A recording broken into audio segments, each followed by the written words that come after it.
বিগত যে সরকার আন্দোলনের মাধ্যমে পতন হয়েছে, তাদের প্রধান দেশ ছেড়ে পালিয়েছে, তারা এমনও করেছেন তাদের সময় নির্বাচন কমিশনের যে এখনো যে স্বাধীনতাটা আছে, সংবিধান তাদেরকে স্বাধীনতাটা দিয়েছে একটা ইন্ডিপেন্ডেন্ট বডি হিসাবে, সেই স্বাধীনতা নিজের থেকেই খর্ব করার জন্য নির্বাচন কমিশন তারা প্রস্তাব দিয়েছিলেন সরকারের কাছে। তাদের অনেক ক্ষমতা সরকারের হাতে তুলে দিতে চেয়েছে। তাহলে দেখুন কি অনুগত নির্বাচন কমিশন ছিল। কারণ কমিশনের যারা মানে কমিশনার হন, তারা তো ওই সরকার বেছে বেছে দিয়েছে তাদের নিজের লোক, যারা তাদের জন্য স্লোগান দিতে পারে, এই ধরনের লোকদেরকেই তারা বসিয়েছিলেন। ফলে এরা ছিল মানে স্বাধীনতা কি, নির্বাচন কমিশনের স্বাধীনতা কি বা স্বাধীনতার সংজ্ঞা কি, এটাও তারা বুঝতে চাইতেন না। এবং যেটা মনে করতেন যে আমি কতটুকু চামচামি করলে পরে, স্থাবকতা করলে পরে প্রধানমন্ত্রী খুশি হবে, সেই কাজটাই তারা করতেন।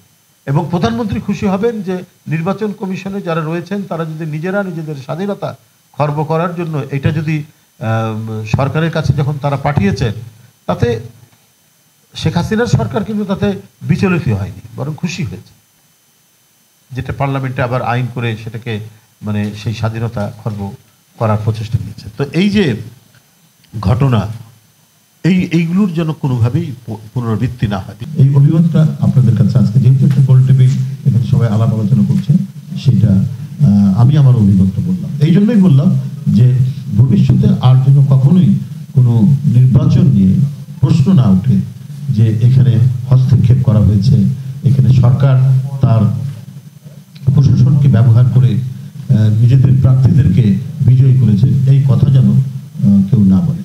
আর সত্যিকার অর্থে যদি একটা অবাধ নিরপেক্ষ নির্বাচন হয়, সেখানে মানে ঈর্ষাবশত প্রতিহিংসাবশত যদি কেউ এর বিরুদ্ধে আরোপ লাগাতে চায়, তো সেই আরোপ লাগানোটা, সেই মিথ্যাটা টেকে না, মানুষ সেটা বিশ্বাস করে না।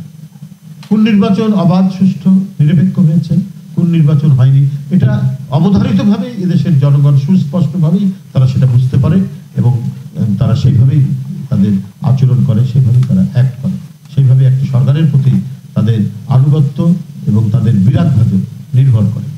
জাতীয় নির্বাচন, জাতীয় সংসদ নির্বাচন, যে নির্বাচনের মাধ্যমে একটি সরকারের পরিবর্তন ঘটে, এখন সেটি মানে সেই মূল কাজটা বাদ দিয়ে আমরা যদি মানে সাবসিডির কাজগুলো এটাই যদি আমরা প্রথমেই মানে শুরু করে দেই, তো তাহলে এটা মানে খুব একটা গ্রহণযোগ্য হবে না। এটা হতে পারে না এই জিনিসটা। কারণ মানে পূর্বের অনেকে উদাহরণ দেয়, মানে পূর্বের উদাহরণ আর ডক্টর ইউনূস সাহেবের এই সরকারের উদাহরণ তো এক হওয়ার কথা না। সেটা এক হবে কেন? এটা তো একটা বিপ্লবের ফলে জনসমর্থিত সরকার। এই সরকারকে নিশ্চিত করতে হবে একটা অবাধ সুষ্ঠু নির্বাচন, পার্লামেন্টারি নির্বাচন, যেটা জনগণ দীর্ঘদিন ধরে যে নির্বাচনে ভোট দিতে পারেনি, সেই আস্থাটা ফিরিয়ে দিতে হবে এই সরকার।